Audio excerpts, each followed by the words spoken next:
You'll never know your enemy because they already know your religious beliefs, because they made them up for you on purpose. To make sure, you'll falsely assume that what they believe in is what you believe in.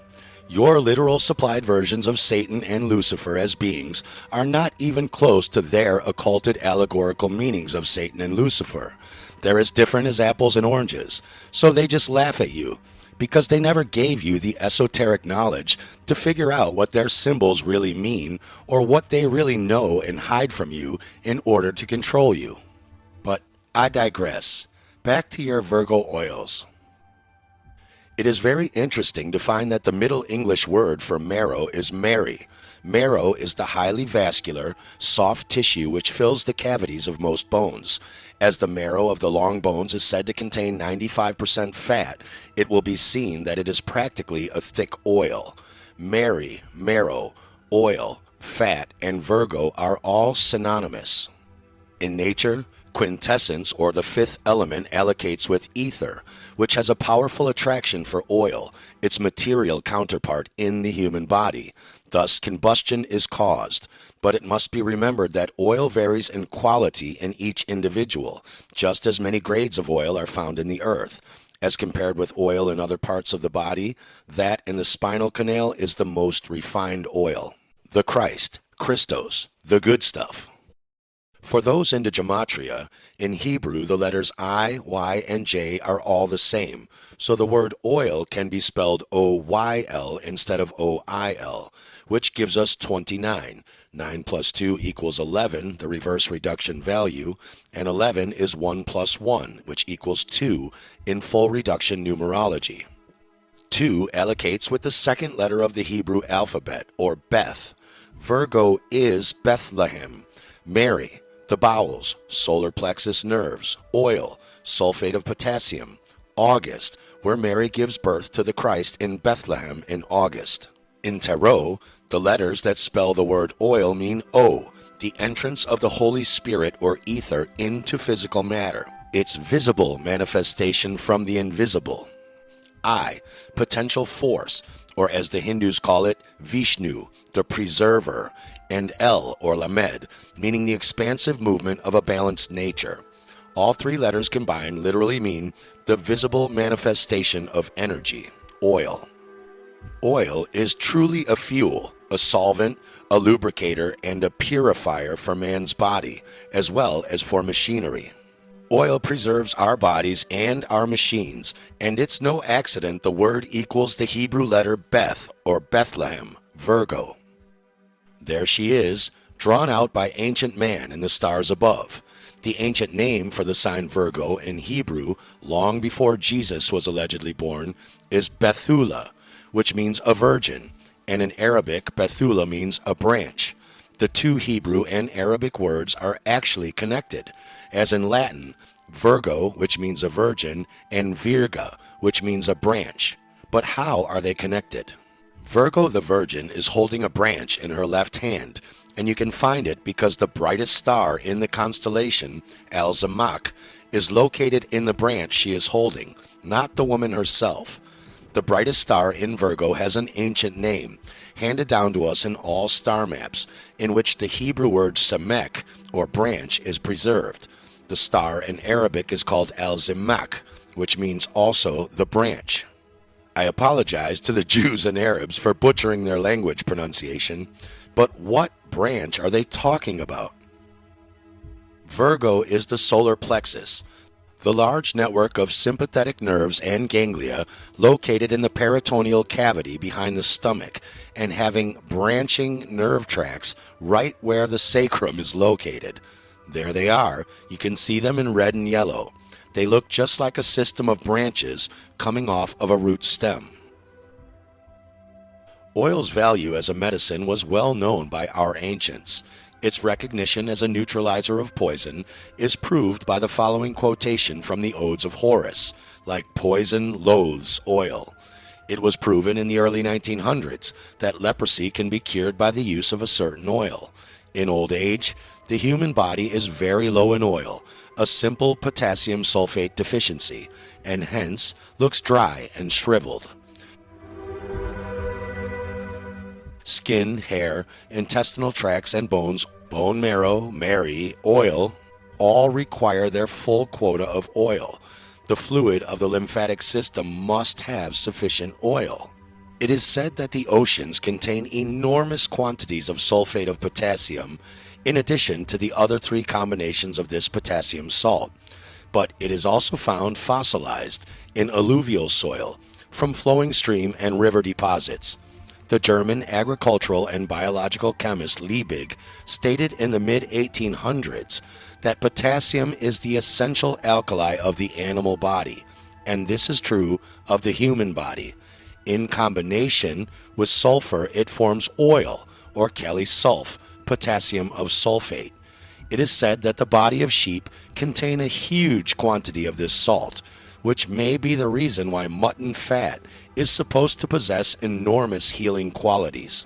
Sheep are said to excrete a very great quantity of potassium in their perspiration, and 1/3 of the weight of raw merino Spanish sheep meat and wool consists of potassium compounds.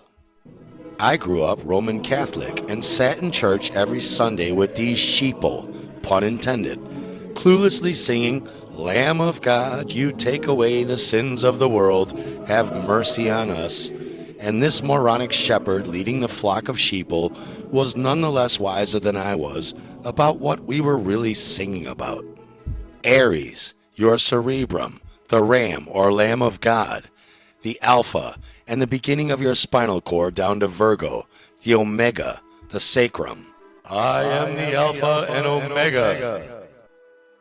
Kaliphos, or potassium phosphate, correlates to Aries, the sheep sign, as well as to Virgo, the virgin, which creates the Lamb of God, which taketh away the sins of the world.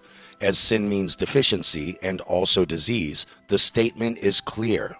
Lack of potassium, or kalium as it is chemically known, in all three combinations, meaning kaliphos, potassium phosphate, or kalimur, chloride of potassium, or kalisulf, sulfate of potassium, causes virulent and poisonous diseases. Not little meaningless dead cell debris particles arbitrarily named viruses that have never ever been found in the real world outside of a virologist's poison petri dish and electron microscope tissue destroying preparation procedures, which create these meaningless, non-disease causing little particles. In fact, the word virus literally means poisonous fluid, not a little theoretical particle. Of the three potassiums in particular, those deficient in the Virgo salt potassium sulfate or kalisulf suffer most from virulent and poisonous diseases. They are also easily poisoned by tainted foods and pharmaceutical medicines. As potassium sulfate acts as a fuel, deficiency in it will cause a person to feel suffocated, shortness of breath, and he suffers greatly under certain atmospheric conditions, which we call flu season. Of course, these idiots call that COVID, and instead of simply filling you up with iron or ferrum phosphate combined with potassium sulfate so you can breathe again and send you home with a smile on your face, instead they throw you on a ventilator by paralyzing you with a toxic drug so you can't remove it, and then pumping you with more poisons like midazolam and remdesivir, and then they dance around on TikTok while your loved ones watch you die through the window. And here's the big secret. Angels or angles of the so-called planets or wandering stars cause effects and influences on the vibration and geometry of the minerals that make up our bodies, our blood, and our corpuscles. That's what astrology charts are all about, and how a competent astrologer knows a person born under a certain sign will be prone to certain specific physical diseases at certain specific age periods in their lifetime. And it's not just the wandering stars or planets, but biochemically, the term angel or angle of the sun may also be used, as the position of the sun at birth largely controls the resonant vibration of the blood and corpuscles for life. The words philosopher and phosphate are very similar. Remember, air is the raw material for blood, and when it is breathed in by you, the infinite alchemist, to the blood vessels, it unites with the philosopher's stone, which are mineral salts, and in the human body create blood.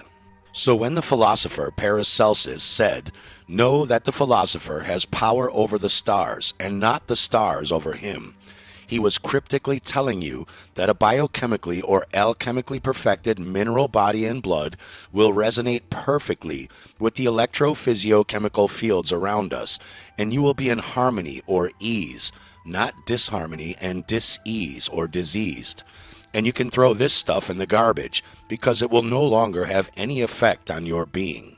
Of course, the priesthood of the Middle Ages, and even to this day, wishing to control the ignorant masses, personified the influence of the planetary aspects, positions, or angles, like Jesus' apostles or the 12 tribes of Israel, and transposed the letters so they spelled angel. Upon this one slippery cog, the stupendous frauds of ecclesiasticism were built. And any religious person who hasn't already turned this film off long ago will be saying, "Oh, Spacebusters is the devil." No, that's the devil, because they are lying to you. Who do you think really owns the pharmaceutical companies and medical industry? Hospitals are named after the Knights Hospitaller, a Catholic military order. Wake up. So, if Freemasonry's squaring of the circle has nothing to do with Euclid's 47th problem of geometry, but rather the alchemical science of squaring inorganic salts into organic material in the body, and Italian cardinals aren't named after a bird indigenous to the Americas only and never found in Italy, but a metaphor for the same alchemical cardinal points squaring in the body, and religious crosses have zero to do with Jesus' crucifixion, but are an allegory for the same ancient alchemical science, how does it work? You simply need the keys to the esoteric cipher the mystery schools use to hide this information from the ignorant masses in genius symbolism, and simply rotate the cross amongst the 12 mineral signs that make up the body, and then you understand religion, mythology, biochemistry, alchemy, and biology are one and the same electrophysiochemical science. A magic trick is no longer mystical once you know how easily the magician really does it. So when we rotate the cipher, we see that the Virgo salt, sulfate of potassium, squares with its polar opposite, Pisces, which is iron or ferrum phosphate. As Pisces is the polar opposite of Virgo and allocates with ferrum or iron, symptoms get aggravated when insufficient oxygen is obtained by the body, as combustion cannot take place in the absence of air. A Virgo potassium sulfate deficiency, coupled with a Pisces ferrum phosphate or iron deficiency, results in many things like severe hot flashes, which can happen later in life for women, and we call that menopause. Taking these salts would alleviate that. But the other secret that perhaps many astrologers don't even know is that as the sun position synthesizes our blood at birth, it also affects those born in the other 3 squared signs as well. So here we'd add Sagittarius, and start to see how a cross suddenly makes much more sense as a symbol for this squaring science than as a symbol for a guy who would have been crucified on a standard capital T-shaped Roman crucifix. So we see some of the many symptoms which manifest at certain times for those born in the square of Virgo, Pisces, Gemini, and Sagittarius are all the same. You can pause and read all of the conditions, but as this film is focused on so-called children's and red bump diseases and not colds, flus, and cancers, here we are interested in typhoid or typhus fever, which looks and expresses just like this, just like chickenpox, mumps, measles, rubella, aka 3-day German measles, scarlet fever, etc. And a Virgo potassium sulfate deficiency also expresses as not just typhoid, but surprise, surprise, smallpox. Not to mention all skin sores which exude a thin, yellow, watery matter. When we look at the Pisces squared salt, iron or ferrum phosphate, lack of iron itself causes depression, discouragement, and a feeling as if one were absolutely crushed, since air pressure on the body is much greater than that within the body. The blood is thus poisoned and will eventually become very putrid, especially as potassium deficiency always accompanies a lack of iron. And it's no accident its squared salts are Virgo potassium sulfate and Gemini potassium chloride. Toxins from putrefied blood and tissue destroyed from it will have to be removed somehow, and red pus, skin bumps, and lesions are exactly how the body does that. And German New Medicine practitioners might want to look at iron deficiency as a possible reason why certain people suffer emotional traumas and conflict over the same situation other people do not. But that's none of my business. As we cross back over to the squared Gemini salt chloride of potassium, the fibers and tissues of our body, we remember that the lack of this salt causes thick blood or embolus. More energy is needed to circulate the blood, and it causes children's diseases from the disturbance in the fibrin, which are then exuded through the skin, as in scarlet fever, measles, and chickenpox. And to the degree in which iron or ferrum phos, the squaring Pisces salt, is deficient, fever will also manifest. This is also the cause of the expression of mumps, smallpox, even STDs like gonorrhea and syphilis, also acne and boils, children's diseases, typhoid, typhus fever, and rheumatic fever, aka scarlet fever. It is no surprise that Victorian nurseries were plagued by childhood diseases, measles, mumps, diphtheria, scarlet fever, and rubella. These weren't contagious, harmful viruses and bacteria. These were expressions of mineral deficiency and malnourishment, very possibly triggered by separation traumas from their mothers, as few upper-class Victorian ladies breastfed their children and just stuck them in nurseries way too young. And also severe toxemia. Doctors and quacks were treating these diseases with all sorts of homemade remedies filled with mercury, morphine and opiates, alcohol, acidic hypophosphites, and even up until the 1940s, when they were replaced by less but still poisonous antibiotics, they were using arsenic. This PubMed article says arsenicals are one of the oldest treatments for a variety of human disorders. No, they cause them. Although infamous for its toxicity, yeah, arsenic is paradoxically a therapeutic agent that has been used since ancient times for the treatment of diseases. And we wonder why there were so many so-called epidemics. Anyone who got sick was poisoned by their doctor or pharmacist with either mercury or arsenic. Both have the same so-called flu and viral-like symptoms, and as you can see in this picture of arsenic poisoning, chronic toxicity also expresses in red bump diseases like measles, mumps, and smallpox if the body does not have the sufficient Virgo oils to neutralize the poisons normally inside of the body.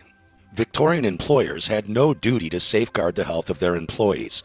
The floral wallpapers in prosperous parlors and the brilliant leaves on their fashionable hats could kill the workers who had close contact with the arsenic in the green dye.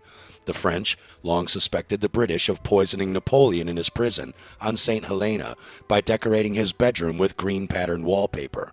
There was arsenic everywhere in the home, in the bathroom to remove the superfluous hair, and in the garden to kill rats where the children played, and in the kitchen to kill flies where people ate.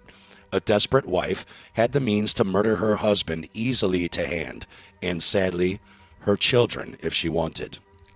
In fact, without question, we've all heard and accepted the myth that the white colonists passed out alleged smallpox-infected blankets from their smallpox infirmaries to the Native American Indians as the first bioweapon to give them all smallpox.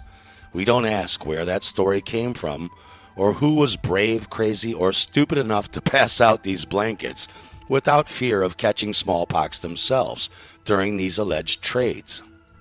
Which, as it turns out, all come from a fraudulent Colorado professor from the University of Colorado named Ward L. Churchill, based on his personal distorted events surrounding a smallpox outbreak amongst Indians in North Dakota only, hardly an American Indian smallpox epidemic. But what is interesting is that historians agree that smallpox was brought to the high Indian plains in 1837 aboard the steamboat St. Peter's, which was owned by a fur trading company, as it made its annual voyage up the Missouri River from St. Louis, delivering goods to the company's trading posts along the way. The smallpox disease followed the steamboat's wake. Arsenic has long been used in the taxidermy and the fur trade, And the historian Jim West noted that smallpox broke out not only in the Native American regions along the fur trade, but also in Southeast Asia, already in the 16th and 17th century, where the fur traders were using arsenic-based soaps to preserve their furs and dumping the poisonous soaps in the rivers, where the natives downstream would bathe, fish, swim in, drink from, and wash their own clothes. Arsenic poisoning is indistinguishable from smallpox in skin exudations for detox removal of the toxic arsenicals. And since, like all other theoretical viruses, the fictional smallpox virus has to be artistically drawn out for us because it has never ever been found in nature outside of a chemically manipulated petri dish with all of the other identical looking cellular debris in that dish. It has never been isolated, never been genetically and chemically characterized, and then put into another animal or human being and cause smallpox in those beings. There is zero chance that the early colonists figured out a way to do what modern virologists can't even do to this day. For those of you who think, okay, viruses are fictional and vaccines are pointless, but bacterial germs are harmful and cause scarlet fever, and bacterial-reducing penicillin has saved millions of lives, Dr. E.W. Cordingley would like to remind you that Dr. Fraser of Canada and Dr. Powell of California have experimented with billions of bacterial germs of all varieties, but they have been unable to produce a single disease by the introduction of germs into human subjects. Dr. Waite also tried for years to prove the germ theory, but he too could not do so. During the First World War, an experiment was done by Dr. Milton J. Rosenau's team at Gallops Island, Massachusetts, in which millions of alleged pathogenic Pfeiffer's bacillus influenza bacterial germs were injected into over 100 healthy men at the government hospital, and no one got the flu. Dr. Eleanor McBean confirms that numerous experiments with germs conducted in the past have conclusively proven that bacteria does not and cannot produce disease in a healthy organism. Years ago, Dr. Pettenkoffer at the University of Vienna came to the conclusion that germs alone do not produce pathology, and for years defended his position from lecture platforms and in his own writings. On more than one occasion, he and his assistants swallowed the contents of glasses containing millions of living cholera germs, and none of them got sick. She too cites Dr. Thomas C. Powell of California, who is believed to have taken more germs than any other man, and challenged his colleagues to produce a single disease by germ inoculation. He was inoculated with cholera germs, bubonic plague germs, and bacteria of every description, and which was fed to him in every kind of food, yet nothing happened. Now to come full circle, the esoteric biochemical approach doesn't care what external thing may be causing these pus fluid skin eruptions, and maybe you don't care either. The important question is, does a proper mineral-rich diet and or supplements of these minerals actually stop, prevent, or quickly heal these skin eruptions? In his 1894 book, The Biochemical System of Medicine, by esoteric biochemist Dr. George Washington Carey, we find published testimonies from doctors who started to use these biochemical remedies. In the treatment of mumps, a Dr. Sir Powell Burdick used the Pisces salt ferrum phosphate combined with the Gemini salt chloride of potassium and wrote, "I have treated during the past year at least a dozen cases of mumps, and I have never had such satisfactory results with other remedies. One case had violent fever, even to delirium, a great deal of swelling, pain, etc. The fever was entirely reduced within 5 or 6 hours, and the swelling and all the other symptoms, meaning the bumps, were entirely relieved within 3 or 4 days by the alternate use of iron, ferrum phosphate, and kali-mur, potassium chloride. 2 cases in one family with similar conditions were in a like manner treated with the same results." When we look at the condition called measles or rubella, from rubio to blush, the deficiency in potassium chloride is very great, and the fibrinous, albuminous material in the blood is diffused through the system by rapid circulation and reaches the surface of the skin at all parts. It engorges the pores and the glands and produces the popular rose red rash. The human body allegedly loses between 50 to 70 billion cells every day due to apoptosis, a form of regular programmed cell death. And you do not have these red bumps all over your skin every day for life. It is ludicrous to think that an alleged virus causing the exact same death of even much less cells would magically produce this physical rash. Scarlet fever, diphtheria, etc., are produced by exactly the same cause, i.e., fibrin and other organic material on its way out of the system. It's a fibrin removal detox, and yet we're all conned into giving our children MMR or measles, mumps, rubella vaccines to fight a fictional virus, which have been proven themselves to not only cause autism and bowel disease, but even the U.S. CDC, or Center for Disease Control's own website, talking about the risks from the MMR vaccine are fever and a mild rash. Well, that's what measles, mumps, and rubella are, fever and a rash. What kind of medicine side effects are the exact same thing that it's supposed to prevent you from getting in the first place? Ludicrous. That's like saying getting drunk on vodka protects you from getting drunk on the 6 beers you just had. Causes swelling of the glands and stiffness of the joints. Also the exact same symptoms of fibrin disturbance in measles, mumps, and rubella. What you don't get from measles, mumps, and rubella that you can get from the vaccine is seizures, unusual bleeding and bruising, and an infection that may be life-threatening. I thought the point of the vaccine is to stop an alleged viral infection. How the hell can it give you a deadly one?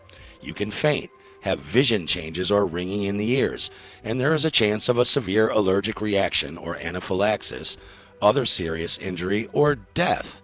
And we stick that in our children? Insanity.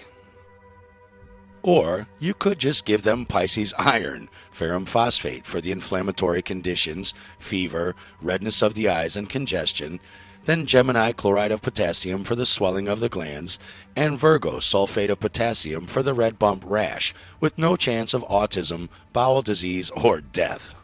Dr. Koch of Munich did this for 35 cases of measles, and upper respiratory inflammation or coryza and bronchial catarrh or inflamed mucous membranes were very slight. The fibrin removal rash lasted 5 or 6 days and then disappeared, and when he saw the treatment prove very satisfactory, he looked for no other remedy. For the glandular swelling, external redness, bumps, and painfulness, he used the same medicine, and all 35 cases ended very satisfactorily.